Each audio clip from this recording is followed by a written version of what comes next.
Olá, queridos, como estão? Como eu havia prometido, vou fazer um vídeo com uma pequena meditação para que vocês possam estar compartilhando aí na sua casa, com a sua família. Não sei se vocês lembram, mas faz um tempo atrás eu enviei um vídeo que eu mesmo dublei, tinha que legendar o título para mandar, mas achei muito importante, muito edificante esse vídeo. Acabei dublando e colocando no grupo da nossa igreja. Esse vídeo foi gravado por um argentino, um pastor argentino, Jorge Nunes, e ele estava falando sobre a soberania de Deus. Nesse vídeo ele fala, ao contrário, ele deu uma ilustração de um pregador argentino que era muito famoso lá na Argentina, né? E ele fala que esse pregador, ele sempre dizia que na história da humanidade, ou na história de Deus, entre Deus e a humanidade, Deus está sempre tentando se comunicar com a humanidade. Em toda a história, Deus às vezes sussurra, às vezes fala: Edson, você precisa mudar esse aspecto na sua vida. Falar de forma carinhosa, sussurrante. Às vezes Deus fala um pouco mais forte, tentando fazer-se ouvido, tentando fazer-se ouvir. Edson, você precisa mudar alguns aspectos na sua vida. E às vezes Deus grita. E segundo esse pregador argentino, essas provas, esse sofrimento, esses desastres que acontecem na vida da humanidade, muitas vezes Deus está, muitas vezes não, sempre Deus está gritando, tentando se comunicar com a sua criação, com a sua criação especial, que são os seres humanos. Então, Jorge Nunes, assim como eu, também creio que Deus, nesse momento que nós estamos vivendo, Deus está gritando. Os jovens da nossa igreja, dos irmãos da América Latina, fizeram um desafio também, né? Fale em 3 palavras o que é que você tem aprendido com esse tempo de quarentena. Com a quarentena, o que é que você tem aprendido com a quarentena? Essa situação que você tem vivido, o que é que você tem aprendido? Usar só 3 palavras, né? Na verdade, o que é que você tem aprendido? Como foi que chegou? Como foi que afetou a sua vida? Mudou alguma coisa? O que é que você aprendeu? Deus falou com você nesse tempo? Gostaria que você olhasse em Salmo 119, 67. Por quê?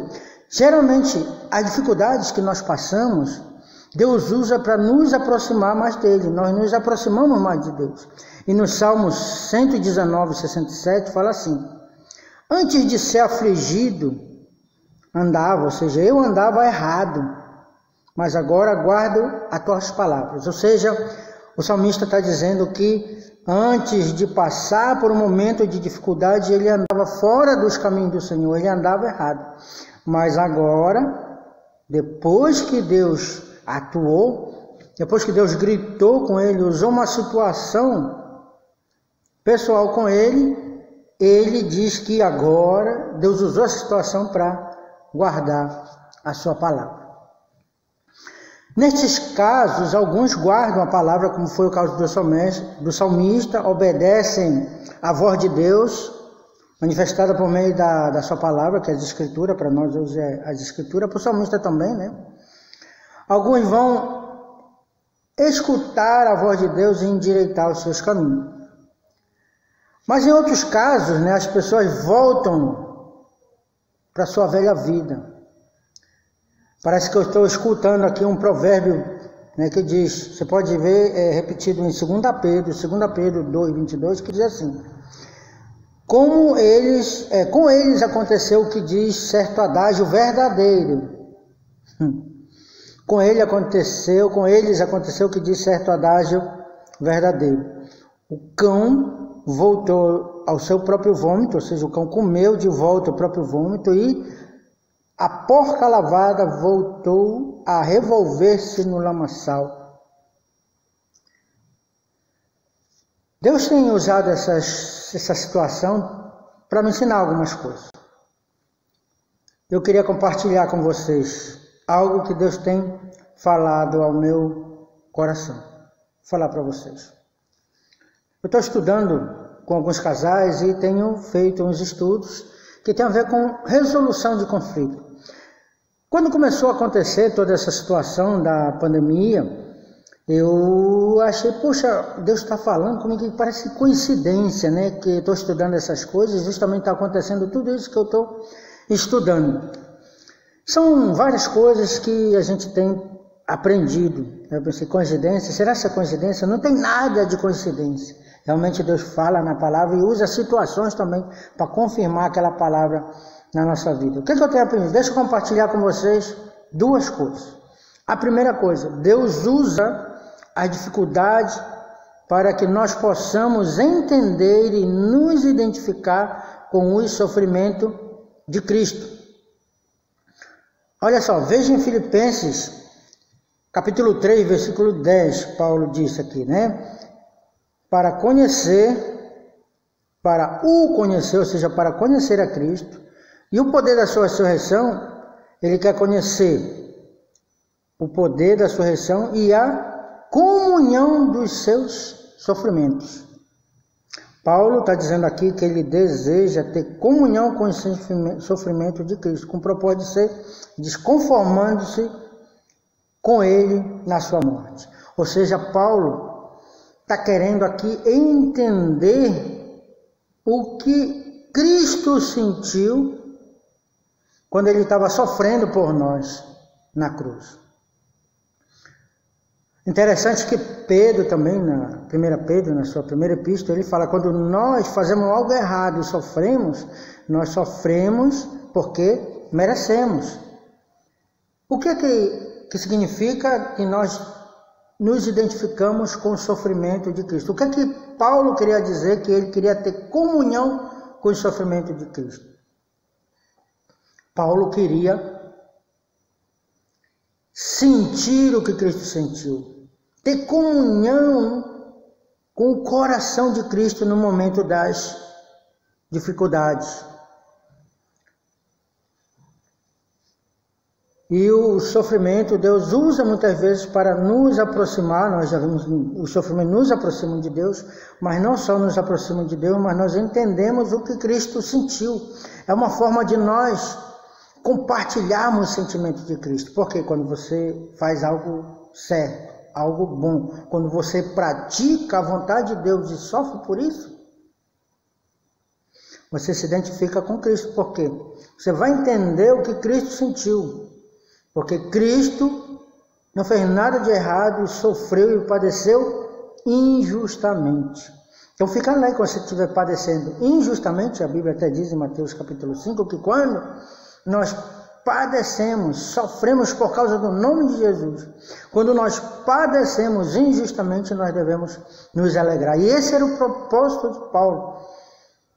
Não, quando ele vai fazendo a vontade de Deus, quando ele encontra nesse caminho de fazer a vontade de Deus, nesse percurso, ele encontra injustiça e sofrimento, ele não vai se desviar, ele não vai fugir do sofrimento por causa do seu propósito de ter comunhão, de entender, de sentir o que Cristo sentiu quando sofreu injustamente.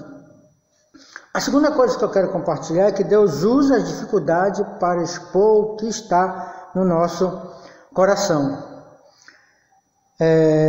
Veja só, em Deuteronômio capítulo 8, versículo 2, diz assim: recordar-te-ás de todo o caminho pelo qual o Senhor, teu Deus, te ungiu no deserto estes 40 anos, para te humilhar, para te provar, para saber o que estava no teu coração, se guardas ou não os seus mandamentos. Então, as dificuldades que Deus permitiu que o povo passasse pelo deserto. Na realidade, Deus levou eles para lá, para o deserto. Deus podia ter levado direto para a terra prometida, matar tudo que tinha lá, mas Deus queria provar. Né? Ele fala aqui, as palavras que ele usa, saber o que estava no teu coração. Deus não sabe o que está no teu coração? Quando fala saber o que estava no teu coração, Deus realmente já sabe o que está no teu coração. Mas Ele quer que nós entendamos isso. Então, toda essa situação que o povo de Deus viveu no deserto tinha o propósito de levar eles a entender o que estava no coração deles. Que muitas vezes nós dizemos, eu amo a Deus. Eu obedeço a Deus. Deus é a coisa mais importante para mim. E muitas vezes pregamos, muitas vezes falamos isso. Muitas vezes até brigamos. Cuspimos nas pessoas. Não cuspimos literalmente, quando nós nos aborrecemos. Falamos alto, né? Aí, falando naturalmente, a gente já cospe, né? O celular está todo um pouco sujo aqui, né? Por causa disso. Mas como quando falamos alto, nos aborrecemos quando as pessoas ficam muito duras, você não ama Deus. Mas na realidade é isso que Deus está fazendo, e Deus está gritando, você não me ama do jeito que eu quero ser amado. Eu quero ser amado mais que todas as coisas. Tem outras coisas ocupando o teu coração. Duas coisas que eu tenho aprendido nesse tempo. Na verdade, mas eu queria compartilhar hoje só essas duas coisas. Deus usa as dificuldades para que nós entendamos e nos identifiquemos com o sofrimento de Cristo. E Deus usa as dificuldades para expor o que está no nosso coração. Muitos estão orando para que neste período de pandemia, muitos estão orando para que esse período de pandemia acabe logo e que as coisas voltem a ser como era antes. Mas a minha oração parece que vai na contramão da maioria das pessoas, inclusive de alguns cristãos.